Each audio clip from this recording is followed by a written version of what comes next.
Parallel circuit માટે અહીંયા આપણે એના કનેક્શન કરેલા છે. તો અહીંયા આપણે લખેલું છે પી એટલે ફેઝ અને એન એટલે ન્યુટ્રલ. તો અહીંયા આપણે એની સપ્લાય આપેલી છે. અહીંયાથી આ ફેઝનો છેડો છે તે પાવર ફેક્ટર મીટરના એમમાં જશે.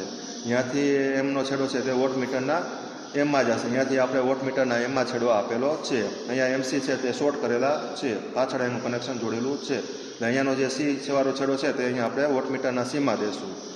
જે વોટ મીટરનો એલ વાળો છેડો છે તે આપણે એલમાં આપશું અને આ વી વાળો છેડો છે તે આપણે ટર્ન્સોમાં આપશું. અહીંયા છે તે ન્યુટ્રલનું જે કનેક્શન છે આ પહેલા નંબરના ટર્મિનલ સાથે અહીંયા પાછળ કનેક્ટ કરેલું છે. અહીંયા છે તે એમીટરના કનેક્શન આપેલા છે. હવે એમીટરના કનેક્શન થ્રુ છે અહીંયા લેમ્પનું કનેક્શન આપેલું છે. અહીંયાથી આ ફેઝ જશે. હવે આ ત્રણેયના કનેક્શન છે તે પેરેલલમાં કરેલા છે.